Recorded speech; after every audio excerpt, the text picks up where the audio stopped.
موږ ټول سبو کوو ها صبر ودرېږه کنه چرته دې صبر وکړه لکه نه داسې نه کېږي کوم لړا واستري چې ډیم ورته موږ چې اوس راځي او باټي راوړی یا نو سامان راوړی یا نو لوټي راوړی او د صورت کې لا نه لا کیمه کوي چې سره ما کوي کی وای تاسو خو چې موږ یو بیٹ واغستو یو سوال واغستو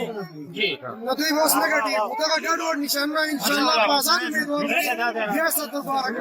او په نه صحیح د سبانه بیا سره ها نه دا خبره چې ما کوم وکړه نقصان مې انسان ورکړ او د پی ایم ال دغه تمام ټول بریانیم کوړل او د عمران خان صاحب بدام ویلم دا پیغام مې ورکړ چې وراګل تا کوي امور چې کوم هغه په حق استعمال او ته په خپل چې تاسو خپل کدا زمونږ خان صاحب لاري راي واجبای خوراک سکل د دوی لاري او ورته خان صاحب ډیر مناسب وړای دي ګول ناول خو د میډیا د ټیم شکریا ادا کوم حاجی او د شکریا نه پس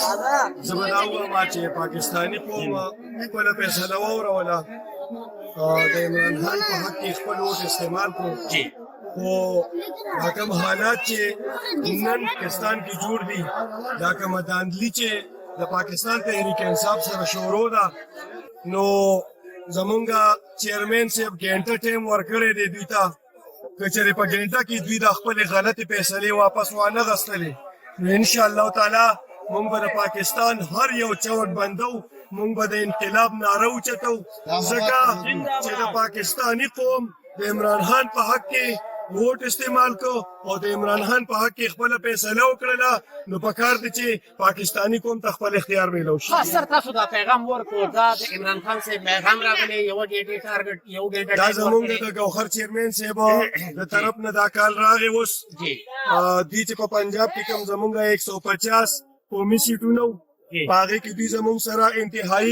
انتهایی په غلطه طریقه داندلی وکړه دوی په دې ټیم کې زمونږ 150 سیټونه 99 سیټونو ته ورسول د امیر مقام په 50,000 لیډ باندې بیلله پی ټی آی په 50,000 لیډ د امیر مقام نه خپل سیټو ګټلو اوس چې کوم ریزلټ ته ګورو نو موږ په ماینس کې روان یو د دې مطلب دا دی چې هر څوک سره مرګري دي خو صرف ناروا او د پاکستانی قوم سره ظلم کیږي د پاکستانی قوم ووټ ضایع کیږي د دې حواله سره زموږ چیرمن صاحب دا کال ورکړی دی چې دوی د خپل فیصله واپس وانه غستله په شفاف طریقې سره زمونږ د الیکشن حساب ونشو زمونږ د سیټونو نو ان شاء الله موږ به راوځو د پاکستان هر یو چوک په بندو او د انقلاب ناره به اوچتو ان شاء الله دی ګران عزتمندو زمونږ د ورور چې کوم پیغام ورکړ کوم هغوی چې کوم وینا وکړله د عمران خان صاحب پیغام راغلی بای ګوهر صاحب عمران خان صاحب د الله تعالی نه دعا کوو سوال وکړو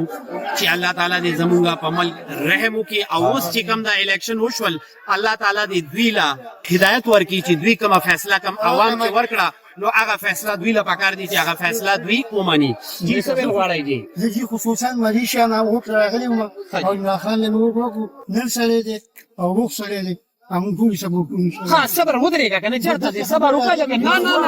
داسې نه کېږي